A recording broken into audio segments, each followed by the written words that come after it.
Irmãos, graça e paz, amém? Maravilhoso poder estar aqui nessa manhã, compartilhando a palavra do Senhor. E eu quero que você abra lá em 1 Coríntios, capítulo 15. 1 Coríntios, capítulo de número 15, versículos 25 e 26. 1 Coríntios 15, versículos 25 e 26.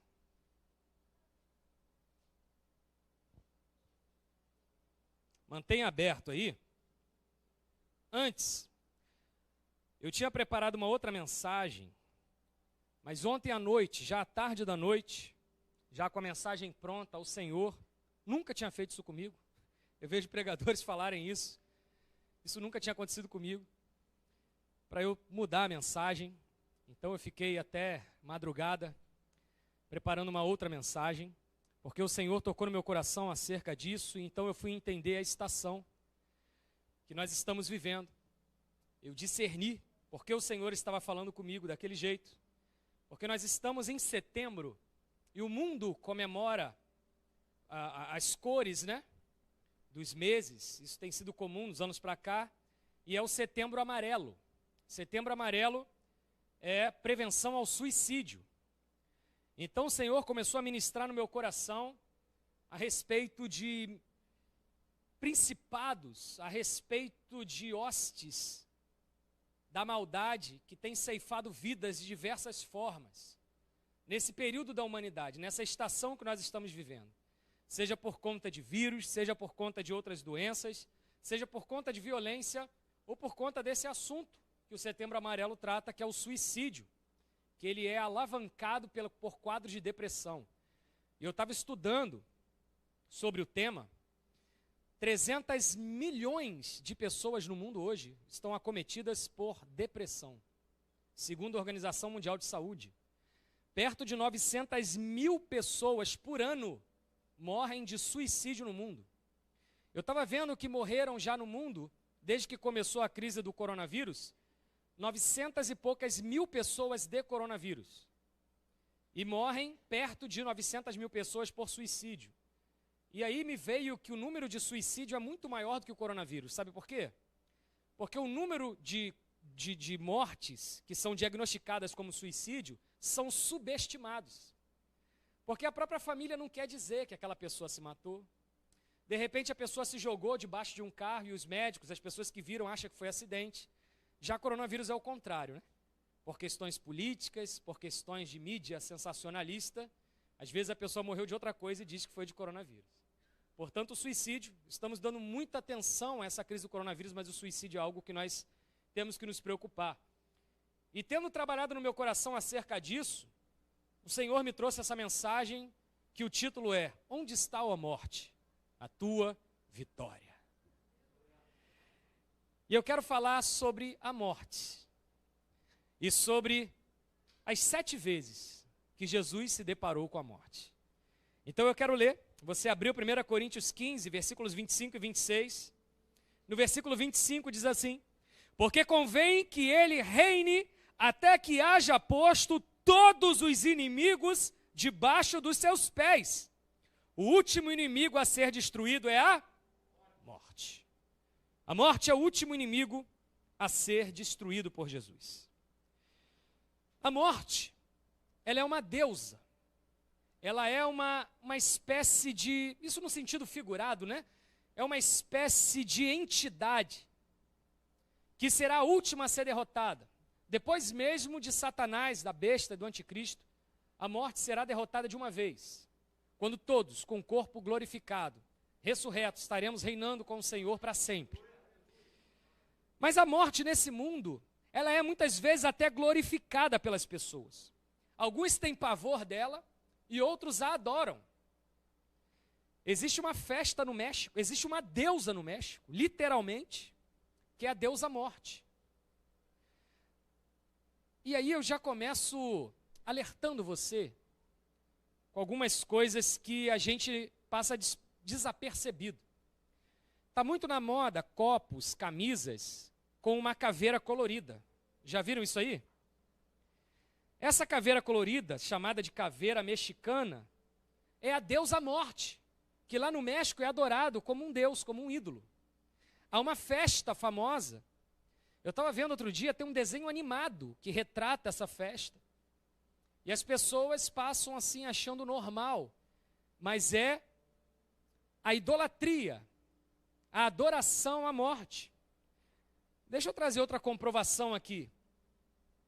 Dia de finados. Quem está sendo adorado no dia de finados? É o morto. O morto não está mais ali. Ali estão os restos mortais. Nós somos um espírito que possui uma alma e habita em um corpo, mas nós somos um espírito. Ali não há mais aquela pessoa. Então, no dia de finados, ali está sendo adorado quem? A morte. Quando passa um cortejo fúnebre, isso é até hoje, principalmente nas cidades do interior do país. Ninguém pode parar um cortejo fúnebre. Cortejo fúnebre fecha a rua, para trânsito, para tudo, porque vem um cortejo fúnebre. Quando morre um artista famoso que vai no caminhão do bombeiro e passa, a rua para, não interessa. A morte sendo adorada, e não aquela pessoa, porque ela não está mais ali.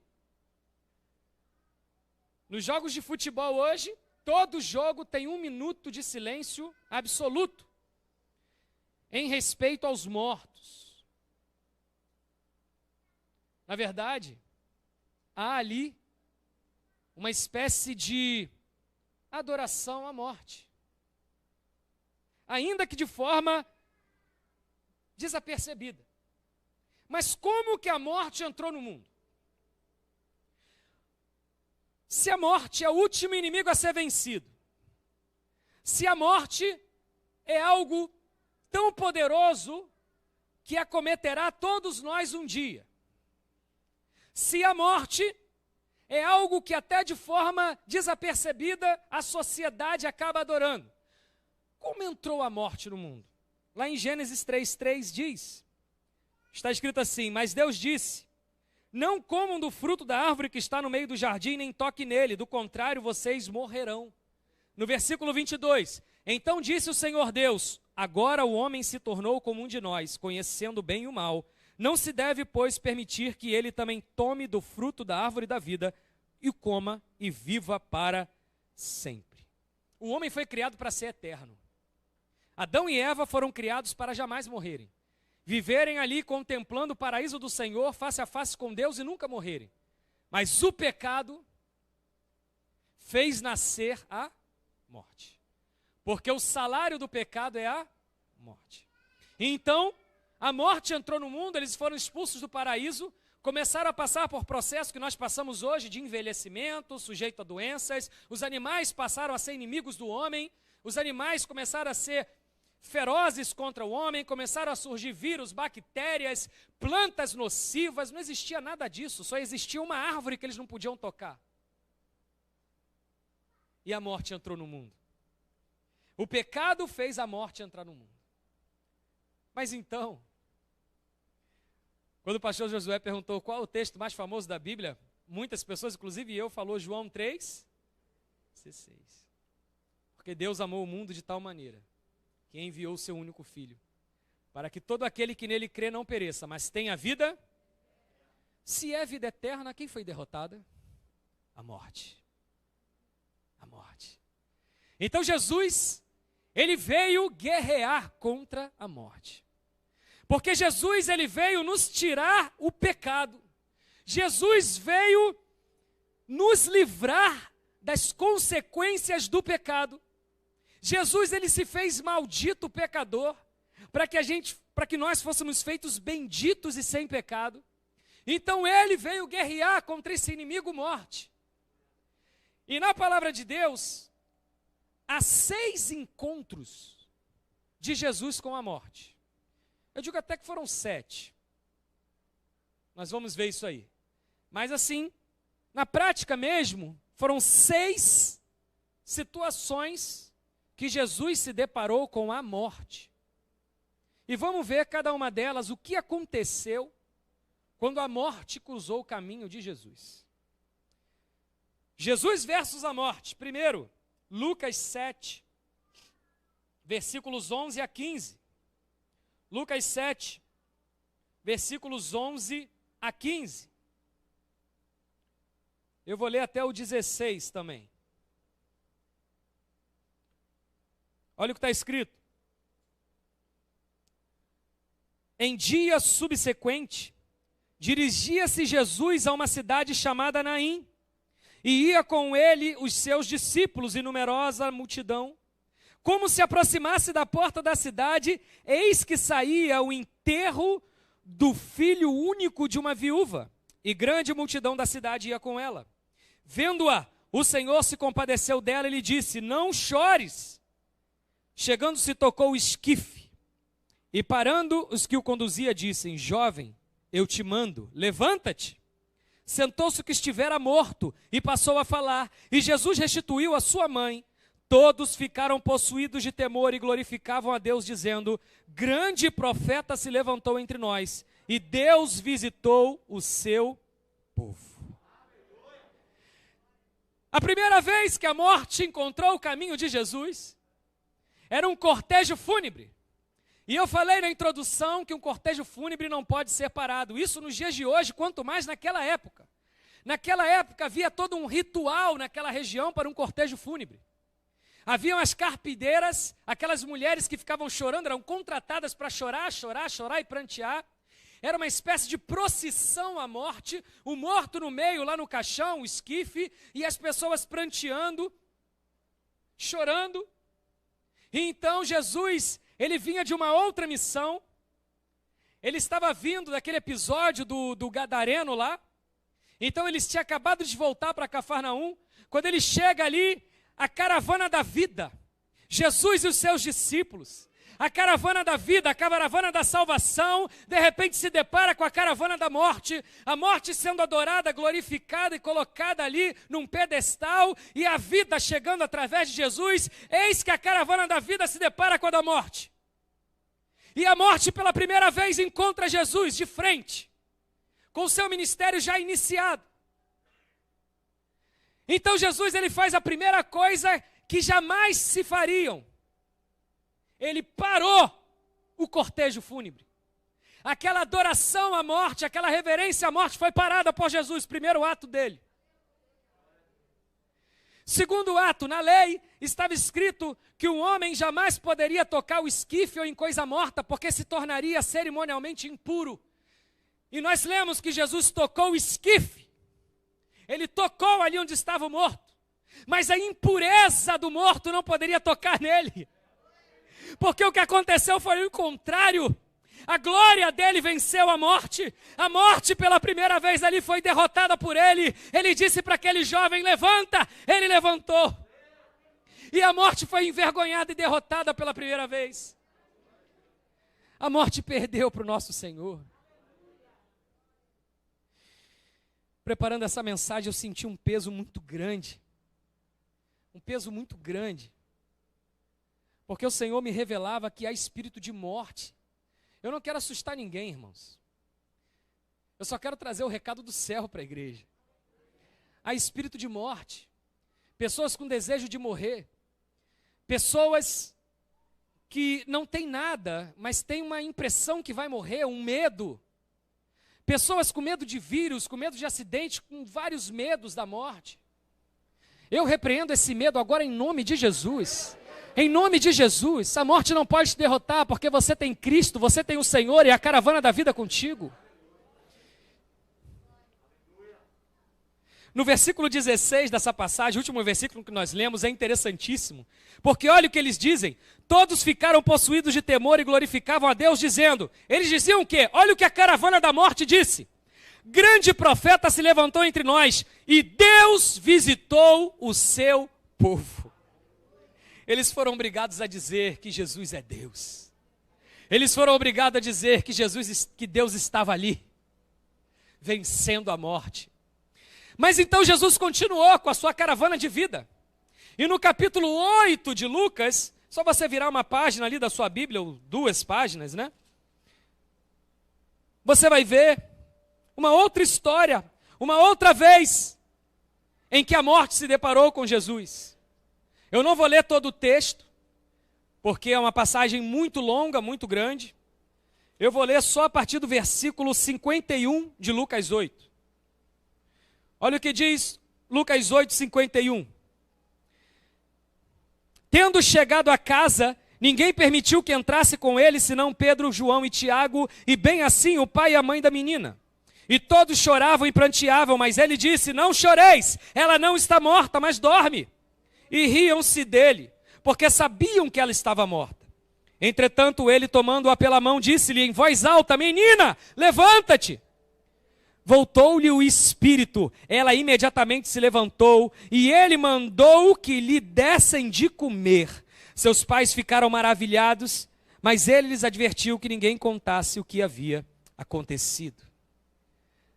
Jesus continuou a sua caravana de vida, depois de ter ressuscitado aquele filho da viúva de Naim. E nessa caminhada, de repente, o principal da sinagoga ali, o líder da sinagoga, chamado Jairo, ele para Jesus e fala: Jesus, mestre, a minha filha está para morrer. A minha filha está com uma enfermidade de morte. Vem me socorrer. Então Jesus e a sua caravana de vida começa a se dirigir para o caminho da casa de Jairo. De repente, quando ele está no caminho, só um parênteses, nada na palavra de Deus é por acaso. A Bíblia diz que essa menina tinha 12 anos. 12 anos de idade. Uma jovem de 12 anos de idade. Então ele estava indo junto com Jairo, e ali com a sua caravana de vida, quando de repente aquela multidão o apertando, ele sente que dele sai poder. E ele pergunta: alguém me tocou? Porque sinto que de mim saiu poder, saiu virtude.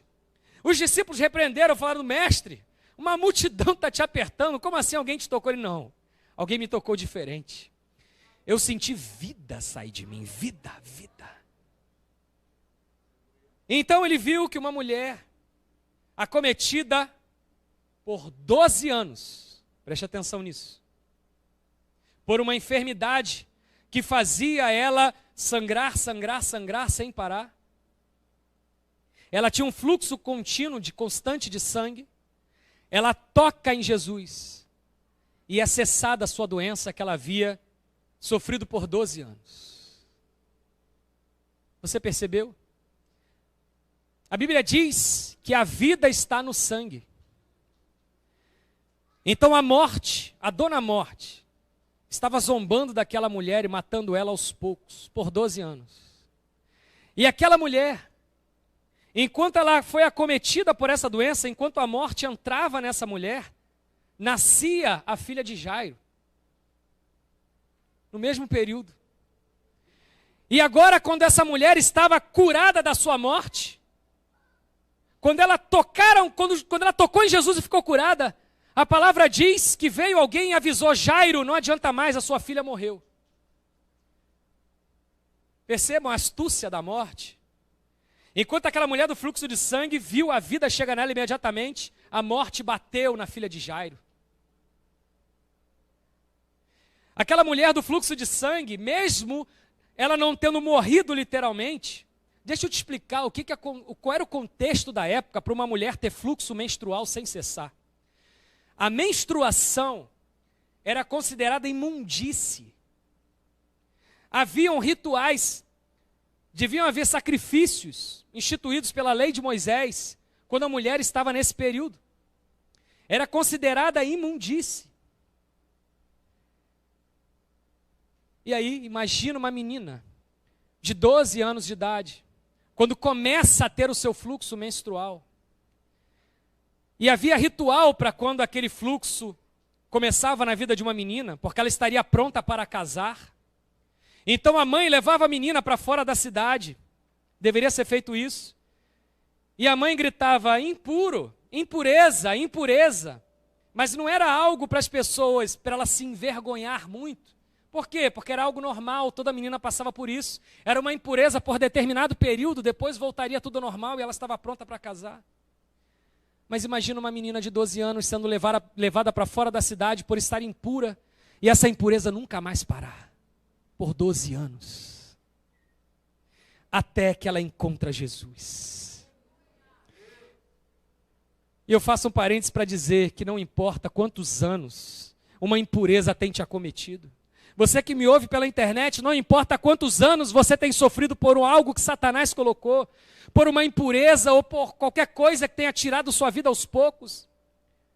Alguma coisa que vem tirando, minando a sua vida e a sua alegria aos poucos. Simplesmente toque em Jesus e você vai perceber a virtude, o poder e a vida dele entrando na sua vida. Mas a caravana da vida prosseguiu. Disseram, não adianta, para de perturbar o mestre. Jairo, a sua filha morreu. Mas Jesus prossegue.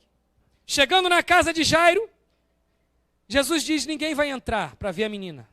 Só os meus mais íntimos.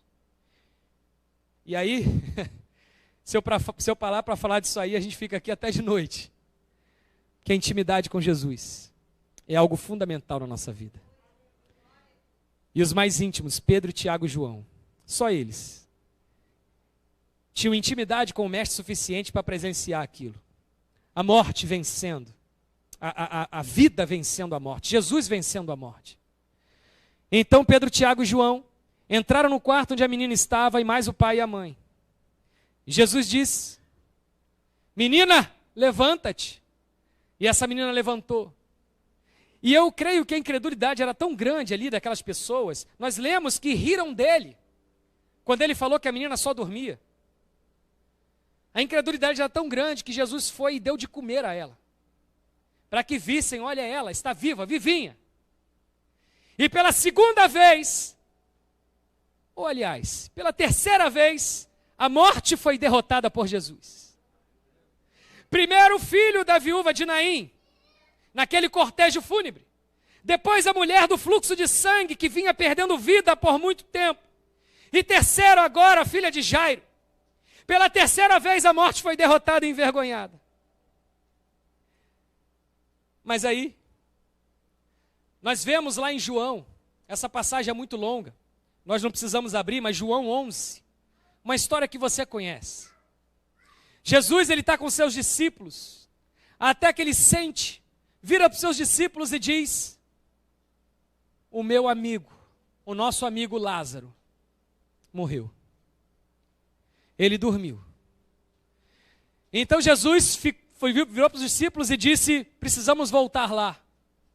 Precisamos ir.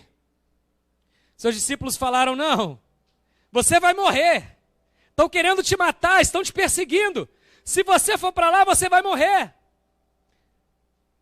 Jesus insistiu e Tomé vira e fala, vamos então e morramos com ele. Então, mais uma vez, a caravana da vida chega na cidade. E dessa vez, era algo extremamente difícil. Difícil das pessoas mensurarem isso aí. Jesus, ele abandona o seu amigo que estava doente, vai para uma cruzada. E se ele tivesse ali, como ele foi acusado pelas irmãs, Marta e Maria, Lázaro não teria morrido. E Jesus chega depois de 4 dias que o homem morreu, foi sepultado. Então quando ele chega, elas dizem, Senhor, ele já cheira até mal. Tem 4 dias. Mas Jesus trazia com ele a caravana da vida. Ele precisava mostrar para os seus discípulos e para todos que o seguiam e todos que falavam dele, que o seu principal objetivo e desafio era vencer o pecado, era envergonhar Satanás e era derrotar a morte. Então ele fala, tirem a pedra. Tirem a pedra. Removeram a pedra. E Jesus, ele grita, Lázaro, vem para fora. Então aparece Lázaro. Aparece Lázaro 4 dias depois de morto. Na presença de Jesus. Com as faixas ainda em que foi sepultado. E a morte sofreu a sua pior vergonha até então. Sabe por quê? Eu dei uma pesquisada rápida. Olha isso aqui, meus irmãos. O que acontece com o corpo de uma pessoa depois de 4 dias morto? Bactérias que habitam no corpo passam a se alimentar do próprio corpo. Então o próprio corpo começa a perder tecido demais. O cérebro simplesmente vai derretendo, vira uma espécie de mingau. O sangue engrossa e fica parecido com fica sólido. A língua incha dentro da boca, fica uma bola dentro da boca. Os pulmões se desfazem, são tecidos finos, então eles se desfalecem, viram uma esponja se derretendo. Olha o que tudo aconteceu somente com uma ordem de Jesus. Somente com uma frase: Lázaro, vem para fora. Os pulmões derretidos voltam ao normal, o cérebro derretido volta a ganhar forma, a língua volta ao normal, os tecidos se conformam, o corpo se refaz, o espírito volta e ele sai glorificando a Deus.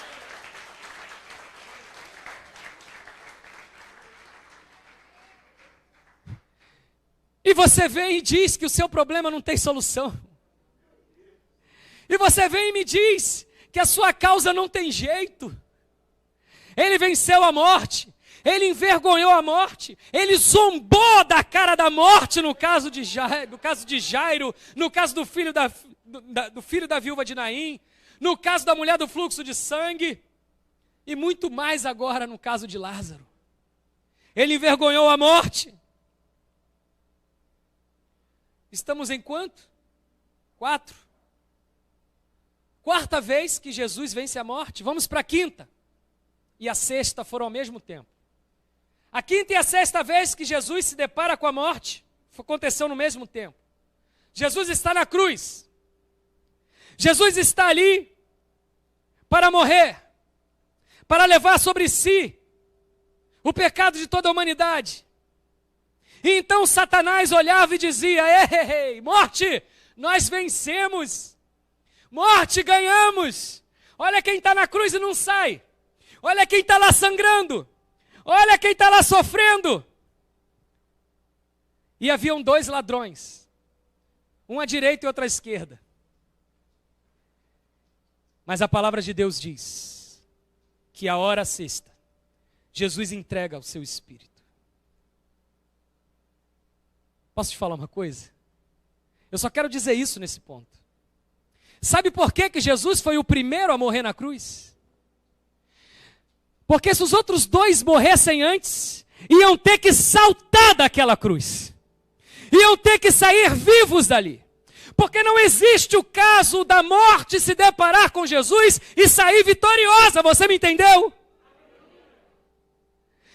Se os 2 morrem antes, eles iam ter que ressuscitar ali.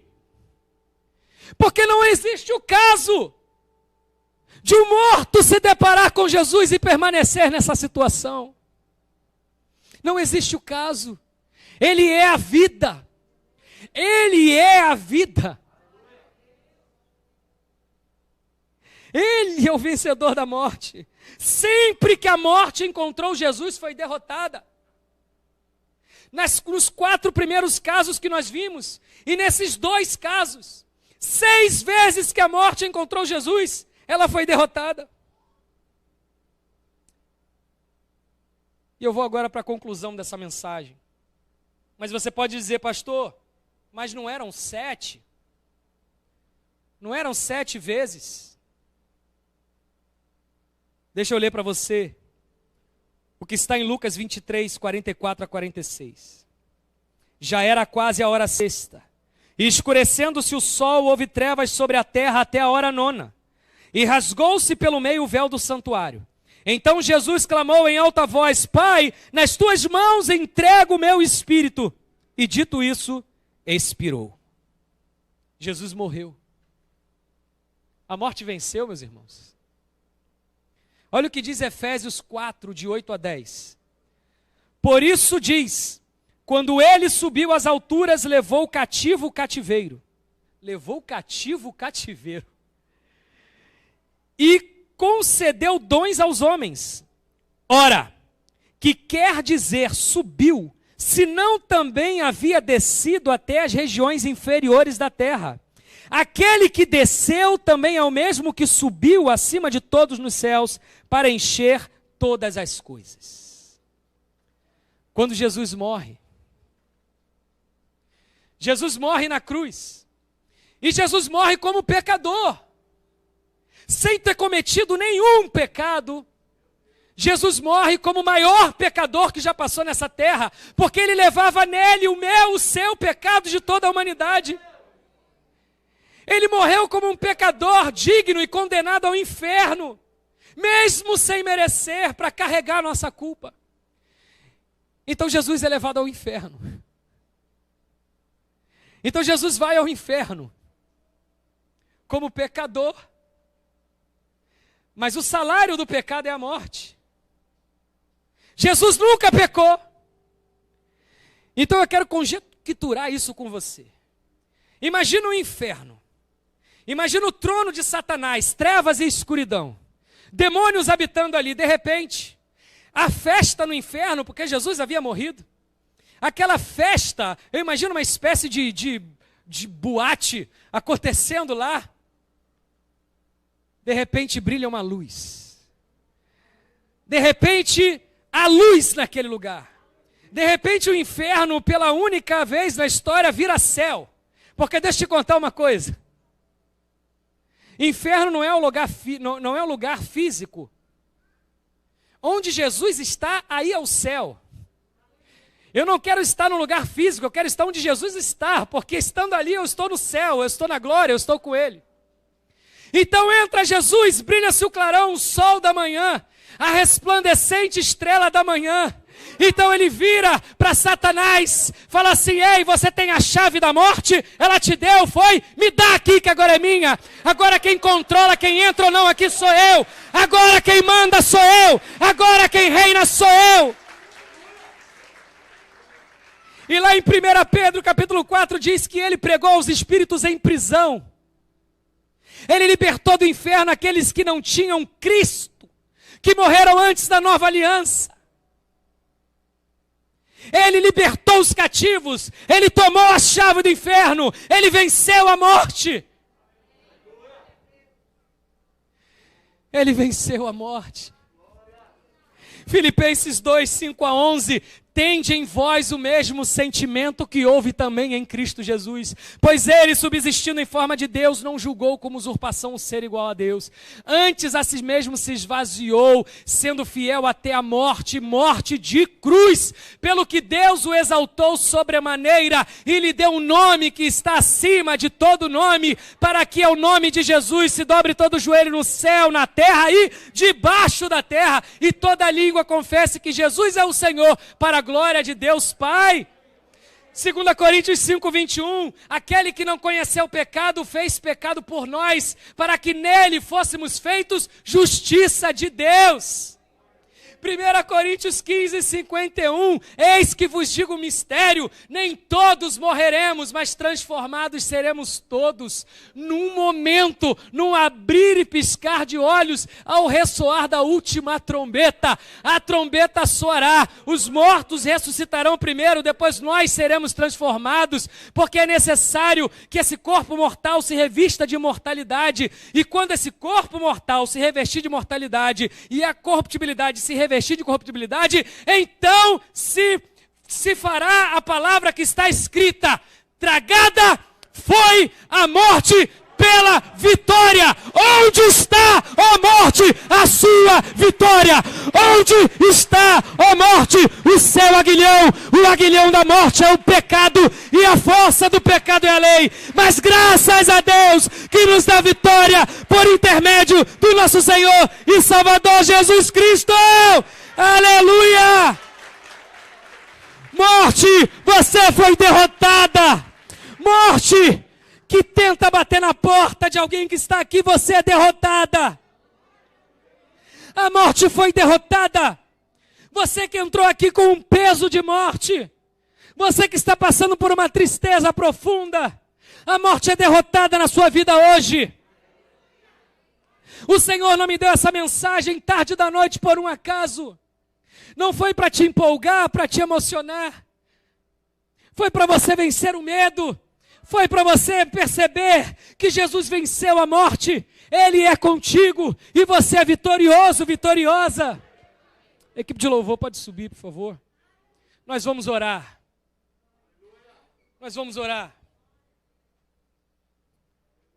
Porque o que a mídia diz, os números de morte que a mídia fica plantando no nosso coração, as expressões que a gente começa a falar, a cultura que a gente começa a ter sem perceber, adorando, dando ênfase à morte. Isso nós precisamos destituir de nossas vidas. Você que me escuta pela internet, você que está com desejo de se matar, você que sente desejos suicidas, ou tem alguém na sua casa se comportando de forma estranha, um jovem que de repente passou a ficar calado, uma moça que parou de se maquiar, que parou de se cuidar, não quer mais sair. O Senhor te dá discernimento agora para perceber e para tirar esse espírito de morte da sua casa. Nenhum de nós se perderá, nenhum de nós dessa igreja se perderá por esse mal. O Senhor Jesus, Ele é Rei, Ele reina em nossas vidas, Ele é Rei aqui, e não permitirá que espírito de morte venha nos tomar. Que a alegria da vida, que a caravana da vida esteja em nossas vidas, que nós estejamos nessa caravana com Cristo todos os dias. Bota a mão no seu coração. Pai, em nome de Jesus, Senhor Deus, em nome de Jesus, onde houver uma tristeza profunda, onde houver um espírito de morte, querendo tragar a alegria, querendo tragar o sangue, o vigor, a saúde, querendo tragar, Pai, a vida dessa pessoa, em nome de Jesus, Senhor, vai com a sua vida agora e preenche, Espírito Santo de Deus. Espírito Santo de Deus, aonde há o Espírito, aí há liberdade. Espírito Santo de Deus, liberta os cativos agora, por qualquer mal que tenha cometido a mente ou o corpo. Pessoas que estejam aqui que possam estar com alguma doença que nem sabiam, Deus vai tirando agora em nome de Jesus. Vida em nome de Jesus, vida, vida, vida, vida em abundância. Alguém que está em casa e não vem para a igreja porque tem medo da morte. Pessoas que estão na internet, nunca mais voltaram para o culto na igreja porque tem medo de morrer. Que esse medo caia por terra em nome de Jesus. Que haja vida, vida, vida na mente e no coração. A caravana da vida entra na sua casa agora. Senhor, vai com a sua caravana da vida. Preenche, Senhor, cada lar. Preenche cada vida nessa igreja. Deus, assim oramos, crendo no nome de Jesus. Amém. Deixa eu fazer agora uma pergunta para você. Ainda de cabeça baixa, em oração. Se você ainda não entregou sua vida para Jesus, se você ainda não se rendeu a Jesus, você está sujeito à morte eterna. Você deveria ter feito isso ontem, mas o ontem não volta mais. Jesus quer trazer vida em você, quer te dar vida eterna. Jesus disse: aquele que me confessar perante todos, eu o confessarei perante o Pai. Tem alguém aqui que deseja aceitar Cristo como seu Salvador hoje? Tem alguém aqui que hoje decide: hoje eu aceito Jesus como meu Salvador? Hoje eu declaro publicamente que Jesus é o meu Senhor. Tem alguém? Tem alguém? Ou você andou com Jesus, mas se desviou. Hoje você está distante e quer que Ele volte a reinar na sua casa, na sua vida. Tem alguém aqui que decide voltar para Jesus? Que estava longe, mas hoje quer voltar? Tem alguém? Se você está com vergonha, timidez, em nome de Jesus, vença isso. Eu não vou te chamar para vir à frente, eu só quero orar por você. Tem alguém que deseja hoje retornar para o Pai? Deus, obrigado, Pai. Obrigado pela vida de cada um que está aqui dentro. Obrigado, Senhor, pelo teu amor. Obrigado pela tua graça, pelo teu favor. Obrigado, Senhor, por ter nos ministrado a tua palavra poderosamente, para que nós saiamos daqui com um espírito de vida, com um espírito de vida, de ânimo redobrado, com um ânimo, Senhor, redobrado, para pregar a vida por essas portas afora, para manifestar a vida, para sermos em nós uma caravana de vida, para que cada um de nós seja uma caravana de vida vencendo a morte, para que cada um de nós, quando visite um doente no hospital, aquele doente saia de lá, para que quando cada um de nós ore por uma pessoa que está entregue às drogas, essa pessoa largue e volte para a vida. Senhor, usa-nos, Pai, usa-nos, Deus, e manifeste o teu poder em nós. Assim oramos, em nome de Jesus.